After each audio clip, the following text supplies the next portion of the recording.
Good day, everyone. I am ALCHENETH SALVO, and together with my group mates, allow us to discuss about the law of partnership starts from Article 1795 to 1805. To start with, the law of partnership.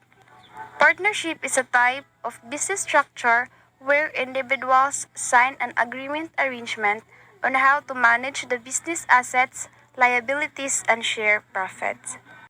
Good day, I'm here to discuss about the Article 1795 to 1796. The Article 1795 stated that the risk of specific and determinate things which are not fungible. So it means, in my own point of view, iyang bot ipasabot is about sa ilang partnership. Nga kung unsa man gani ang dagan sa ila ang business or output or result sa business, they should take the risk, both parties, even it's either lose or becomes succeed. However, the owner has the highest risk than the partnership. For example, McDonald's, as far as I know, being a crew, nga kung usa ka franchisor, dili sa tanang panahon nga magdepende sa owner.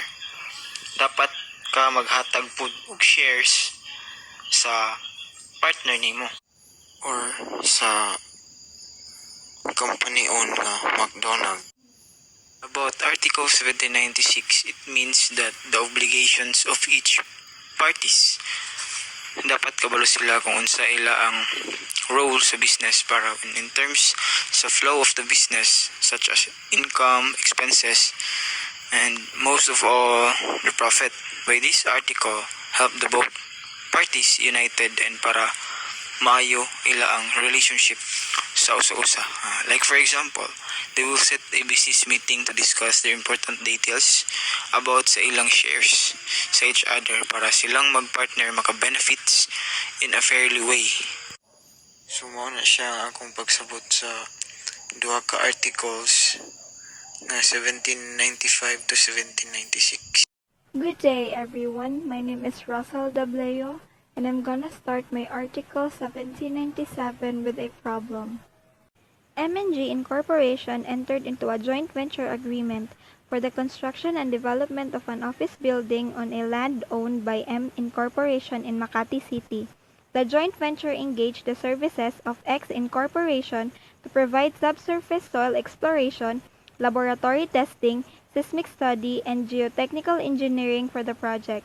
X Incorporation then billed the joint venture for $284,553, representing the cost of partial surface soil exploration, and for $250,800, representing the cost of the completed seismic study. Despite repeated demands from X Incorporation, the joint venture failed to pay its obligation. Meanwhile, due to unfavorable economic conditions at the time, the joint venture was cut short and the planned building project was eventually abandoned. X Incorporation subsequently filed a complaint for collection of the sum of money against M Incorporation and G Incorporation. Question: which between joint venture M and G Incorporation bears the liability to pay X Incorporation its unpaid claims? First thing is, what is joint venture agreement? It is a business agreement in which two or more parties agree to pool their resources for the purpose of accomplishing a specific project or other business activities.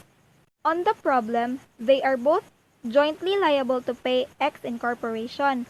Why? A joint venture, being a form of partnership, is to be governed by the laws on partnership.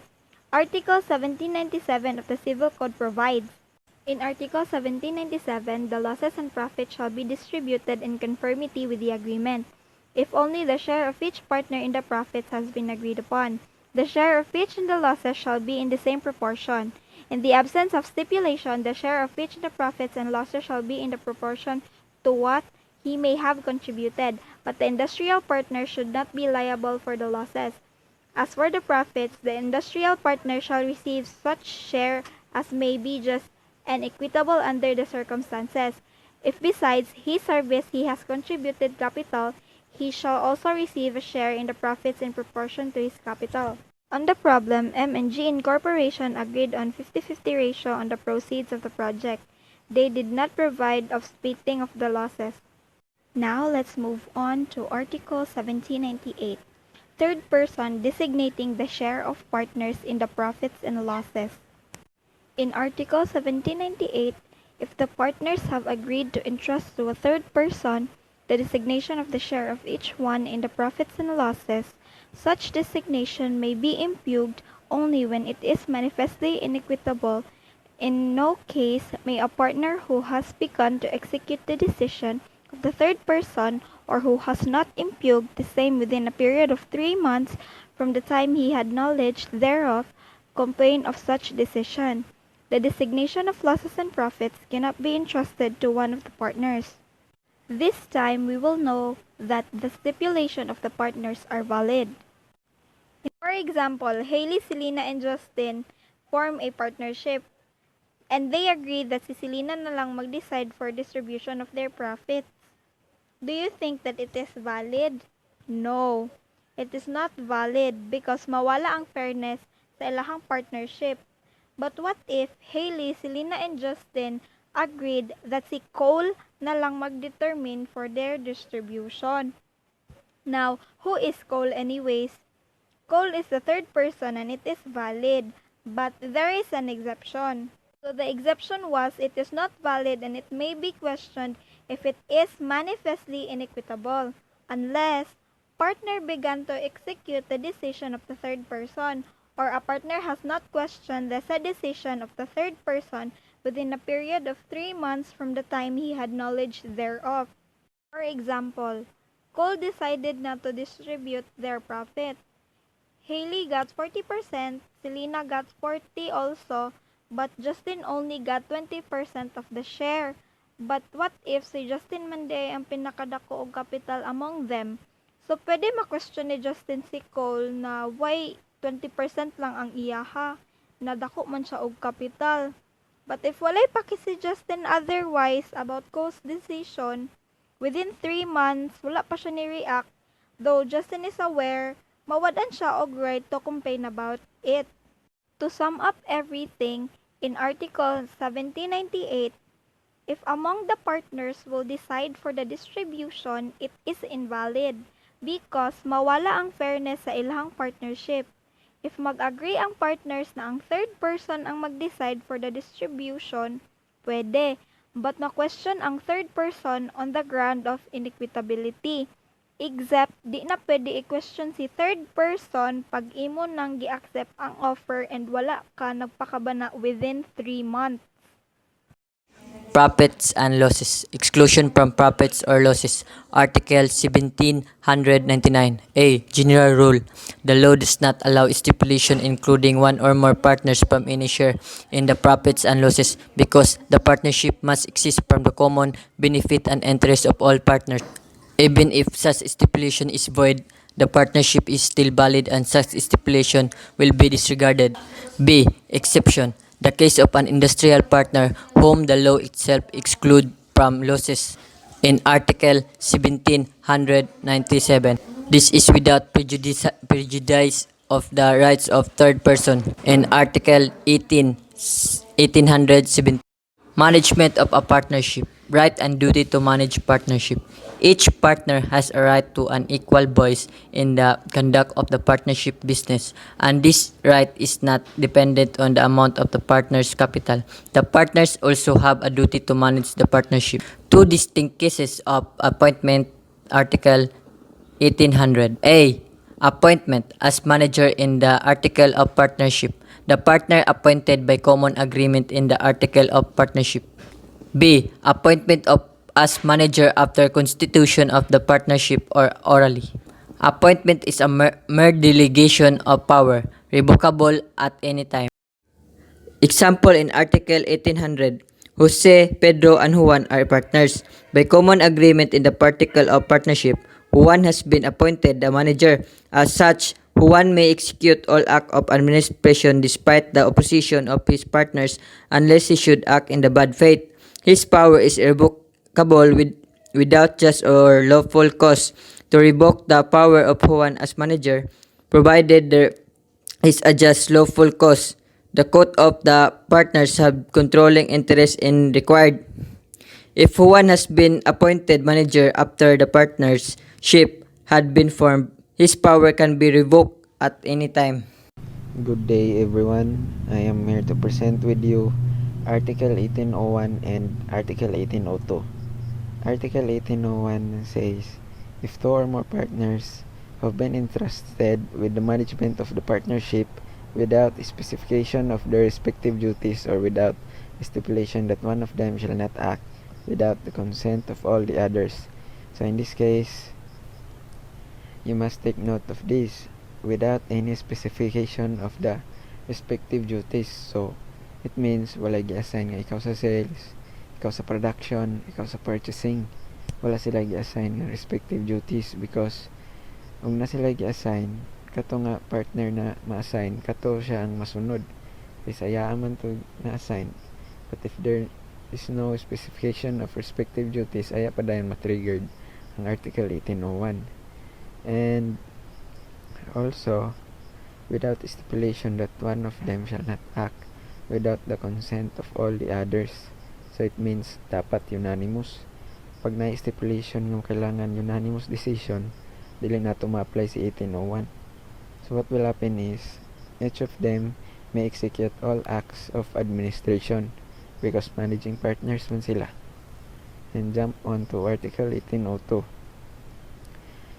Article 1802, in case it should have been stipulated that none of the managing partners shall act without the consent of the others, the concurrence of all shall be necessary for the validity of the acts.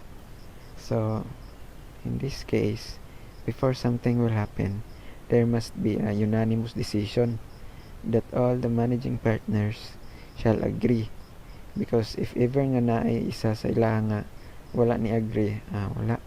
Generally, dili jud na pwede mahimo ang act. But if there is imminent danger of grave or irreparable injury to the partnership, this is the exemption. Bisan pag wala ni agree ang tanan, basta naalay imminent danger, pwede jud mahimo ang act. Article 1803. When the manner of management has not been agreed upon, the following rules shall be observed. 1.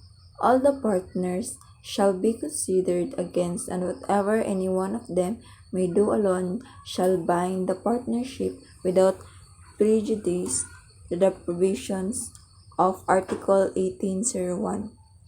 2. None of the partners may without the consent of the others make any important alteration in the immovable property of the partnership, even if it may be useful to the partnership, but if the refusal of consent by the other partners is manifestly prejudicial to the interest of the partnership, the court's intervention may be sought. Example: suppose E, B, C, and D are in a partnership where the managing partner is not specified, and A decides to put up a warehouse in a piece of land owned by the partnership without consent of other partners.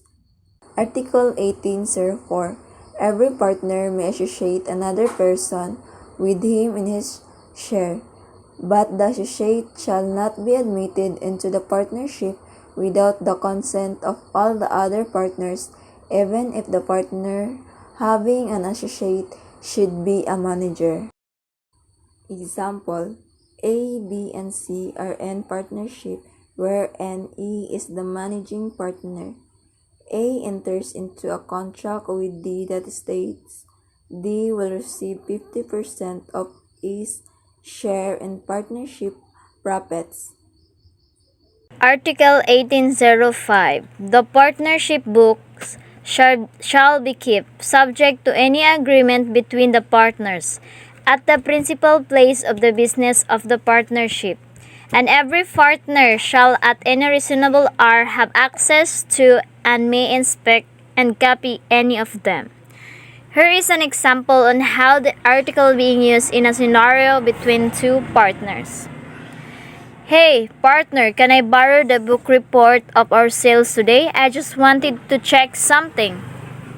Yes, partner, you may borrow it anytime. Oh, thanks, and I also wanted to bring it home. You can have a copy of it, but do not bring it home because it is only for our company's copy. You can read Article 1805 if you not agree with me. Oh, it's okay, partner. To wrap it all, the articles that discuss are the articles of partnership in a business. In this section, the agreement and conditions are discussed in case of dispute and how profits are distributed according to the partnership capital. That's all for today and have a good day.